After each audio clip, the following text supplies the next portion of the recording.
12º Mecenas de Leão. Ele é conhecido pelo título de o Cavaleiro de Ouro honrado e orgulhoso, que possui as presas do Rei das Feras, o que claramente indica seu grande poder. O simples fato de Marte valorizar suas capacidades de combate antes mesmo dele se tornar Cavaleiro de Ouro, ao ponto de confiar a tarefa de treinar seu filho mais novo, enfatizam sua força. Não obstante, Elendilion admitiu abertamente o grande respeito que tinha pelas habilidades de seu mestre e ficava feliz por ter que treinar com ele. No geral, o poder contido de Mecenas foi suficiente para vencer e nocautear os Cavaleiros de Bronze durante o sequestro de Arya em Babel sem nenhuma dificuldade. Uma vez mostrando seu poder total, sua técnica mais poderosa quase matou Aruto e Soma na Casa de Leão. 11º lugar Sonia de Escorpião. Ela foi claramente muito poderosa. Prova disso é que mesmo antes disso, ela foi capaz de perfurar a armadura de Kazuma com facilidade, assustado até o próprio cavaleiro com o feito. No geral, à medida que suas habilidades foram se aprimorando, Sonia se tornou tão poderosa que foi reconhecida como o membro mais poderoso do exército de seu pai, sendo que nem mesmo os Cavaleiros de Prata foram capazes de lidar com ela, razão pela qual Marte a escolheu para liderá-los.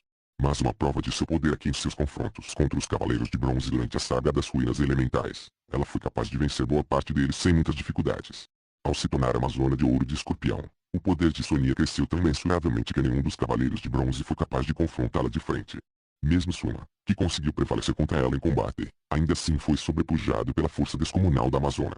O fato que ela poderia sobrepujar o Cavaleiro de Bronze e, na verdade, nunca ter sido derrotada por ele em seu embate final na Casa de Escorpião, indica que Sonia poderia ter o matado se não fosse por sua condição mental instável. 10º lugar Paradox e Intriga de Gêmeos. Paradox foi, e provavelmente ainda é, a mais poderosa das Amazonas de Atena que já existiu. Sua força e poder foram tamanhos que ela foi a primeira Amazona a alcançar status e reconhecimentos suficientes para trajar uma armadura de ouro.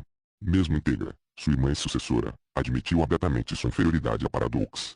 Durante seus combates contra Rio e Kolga nas Novas 12 Casas, ela foi capaz de repeli-los com facilidade e feri-los seriamente sem lutar com seu poder total. Apesar de sua superioridade em quesito de poder, sua derrota acabou acontecendo por ter subestimado o Cavaleiro de Dragão.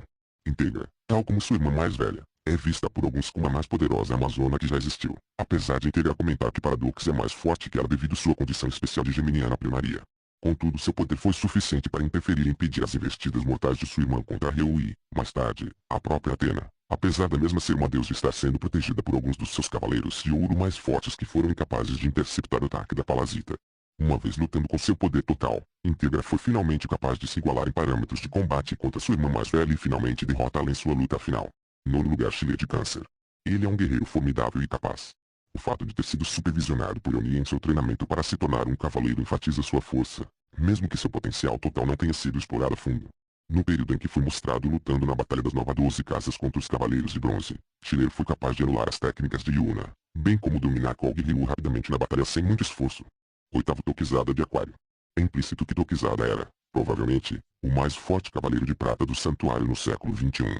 Prova disso que mesmo antes de sua promoção a Cavaleiro de Ouro, seu poder era tal que ele fora escolhido por Yonia para ser um de seus subordinados e auxiliá-lo para o domínio de Marte, como demonstrou em sua missão para assassinar Yositomi, onde ele fora capaz de matá-lo com facilidade. Uma vez se tornando Cavaleiro de Aquário, seu poder cresceu tanto que ele pode dominar e derrotar rapidamente todos os Cavaleiros de Bronze com um único ataque e os teria matado se não fosse a intromissão de Genbu de Libra, ao qual ainda conseguiu enfrentar de frente. Após se tornar parasito secundário, Toquizada se tornara ainda mais poderoso, tanto que chegou a afirmar que sua força supera dos parasitos primários por causa de ter sido tocado pelo Deus do Tempo. Através de seus novos poderes, ele novamente se mostrou ser inabalável contra os Cavaleiros de Bronze que mesmo com o domínio do sétimo sentido e com suas armaduras aprimoradas foram ainda incapazes de derrotá-lo. Toquizada ainda poderia lutar e se manter por conta própria contra Yoga de Cisne, um dos cavaleiros lendários mais poderosos, ao ponto de oprimi-lo temporariamente. 7º lugar Genbu de Libra. Ele é louvado como um dos mais poderosos cavaleiros de ouro de sua época. Mesmo antes de seu aprimoramento devido ao seu fraco desempenho em seus treinos na infância, o mestre ancião notou quão grande era seu potencial e por essa razão o selecionou como seu discípulo.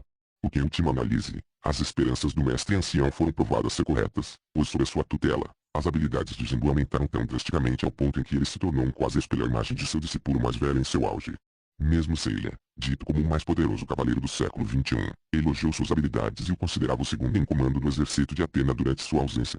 Até Medeiros ousou enfrentá-lo diretamente, apesar da vantagem de ter dois dos mais poderosos cavaleiros de ouro como aliados, temendo que o Libriano pudesse arruinar seus planos futuramente. Entretanto, por sua própria admissão, Genbu admitiu que não é mais poderoso que Shiryu ou mesmo seu velho mestre, aludindo que ambos estavam muito à sua frente. No entanto, ainda assim o poder de Genbu é tão avassalador que ele foi capaz de superar e vencer sozinho Toquizada de Aquário, derrotar diversos vários marcianos rasos em desvantagem numérica e impedir a destruição do santuário que seria causada pelo ataque devastador de Medea. Já na Guerra Santa contra Palas, durante sua batalha contra o Parasito secundário Agir, este foi inicialmente superado pela força do Libriano e mesmo depois estando possuindo a espada da destruição enviada pelo Parasito primário Hyperion, ainda empatou com ele devido sua proeza.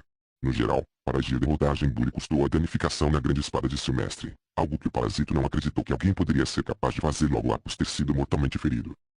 Sexto lugar, Kiki de Ares. Devido sua tutela ter estado sob os cuidados de Mu, Kiki se tornou um forte cavaleiro de ouro e por sua vez um dos mais poderosos cavaleiros de Atena de sua época. Seu talento é tamanho que mesmo em sua infância e sem possuir armadura, Kiki foi capaz de auxiliar e sobreviver a 2 guerras santas seguidas, o que enfatiza ainda mais sua prodigiosidade. Já como cavaleiro de Ares, suas habilidades eram tão valorizadas que até Marte as queria para si seu exército. Uma prova do aumento de suas habilidades é durante a retomada do santuário contra Marte, onde Kiki foi capaz de vencer centenas de soldados marcianos rasos sem esforço. Foi só durante a guerra contra Palas que ao lutar com seu poder total, Kiki foi capaz de vencer Dione e destruir sua Xenopestor facilmente, bem como atrasar as investidas de Hyperion e sobreviver à onda de impacto de sua própria exclamação de Atena conjunta. Quinto lugar, Fudou de Virgem. Ele é a reencarnação do deus Fudo Minwu, deus da guerra no budismo. Segundo Eden de Orion, Fudo é o mais poderoso dos cavaleiros de ouro das novas 12 casas do santuário de Marte. Uma mostra de seu grande poder aqui, durante a batalha das novas 12 casas contra Kolg e seus amigos, que haviam aprimorado suas armaduras e terem dominado o sétimo sentido. Mesmo os esforços combinados deles sequer foi capaz de feri-lo, apesar de Fudo estar impondo várias restrições a si mesmo. Uma vez lutando a sério, ele foi capaz de deixar os cavaleiros de bronze em um estado de medo e desespero ao demonstrar seu poder total. Já durante a guerra contra Palas, Fudo foi capaz de vencer diversos Palasitos rasos sem nenhuma dificuldade e retardar as investidas de Hyperion sozinho, bem como também a sobreviver à onda de impacto de sua própria exclamação de Atena conjunta. Quarto lugar, Amor de Peixes. Amor é reconhecido como um dos mais poderosos cavaleiros de ouro de sua geração e por sua vez um dos mais fortes do santuário enquanto era regido por Marte. Seu poder e proezas são tais que ele fora capaz de abater micenas de leão sem sequer lutar a sério, apesar do mesmo acreditar que a batalha de ambos culminaria em uma guerra de 1000 dias já eram da mesma patente. Mesmo os jovens cavaleiros de bronze, apesar de suas vitorias perante os demais cavaleiros de ouro, ficaram assombrados com o poder extraordinário que Amor detinha, sendo constantemente dominados e derrotados cada um por ele, sozinho, em momentos diferentes. Terceiro lugar, Arbinger de Touro. Ele é considerado por muitos indivíduos, tanto aliados quanto adversários, como um dos mais poderosos cavaleiros de touro que já viveu e por sua vez um dos mais fortes cavaleiros de Atena de sua época. O fato dele ter sido capaz de vencer diversos cavaleiros antes mesmo de se tornar enfatiza ainda mais o seu poder, tanto que O'Neill treinou pessoalmente ao ver o incrível potencial que ele detinha. Em última análise, isso mais tarde foi provado ser válido quando Arbinger enfrentou sozinho o Parasito de primeira classe Titã, dito ser o mais forte e terrível guerreiro da deusa Palas e que apesar de ter saído muito ferido da batalha sem a ter vencido, ganhou reconhecimento e gosto de seu adversário por ter quebrado sua arma. Tal fato iria lhe dar crédito e reconhecimento suficientes após o fim das Guerras Santas para ser nomeado a Grande Mestre. Segundo lugar, Ionia de Capricórnio. Ele é reputado como um dos mais poderosos cavaleiros de Atena que já existiram no universo Ômega e, muito provavelmente, o mais poderoso cavaleiro de Capricórnio que já surgiu desde os tempos mitológicos. Mesmo em sua velhice, Amor de Peixes o saudou como não só o mais forte dentre os cavaleiros de ouro atuais, mas também o mais poderoso cavaleiro do santuário no século XXI no momento de sua morte.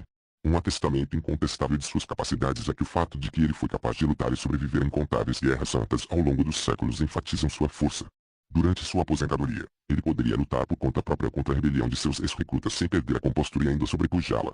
Ao retornar a seu posto como cavaleiro anos mais tarde, com a regência de Marte sobre o santuário, Ionia ainda estava à altura de sua reputação, sendo que ao lutar com todo o seu poder, ele quase matou Kolga se não fosse pela intervenção dos cosmos Aria e Suri.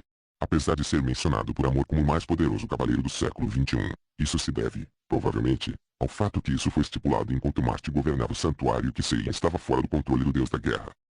Dados os eventos ocorridos em Ultimate Cosmo, isso é provado ser um fato, já que Ionia foi derrotado por Seiya. Primeiro lugar, Seiya de Sagitário. Seiya é amplamente reconhecido como o mais forte cavaleiro de Atena de sua época, sendo que muitos afirmam que seu poder no século XXI se tornara tão grande e vasto que nenhum dos demais cavaleiros atuais, independente de sua classificação ou status, conseguiu se igualar em proeza com ele. A história recorda como principal fator que trouxe a vitória de Atena sobre as Guerras Santas no século XX, sendo por esta razão que Seiya é louvado como o maior e mais poderoso dentre os cavaleiros lendários e por sua vez digno de ser líder do exército de sua deusa.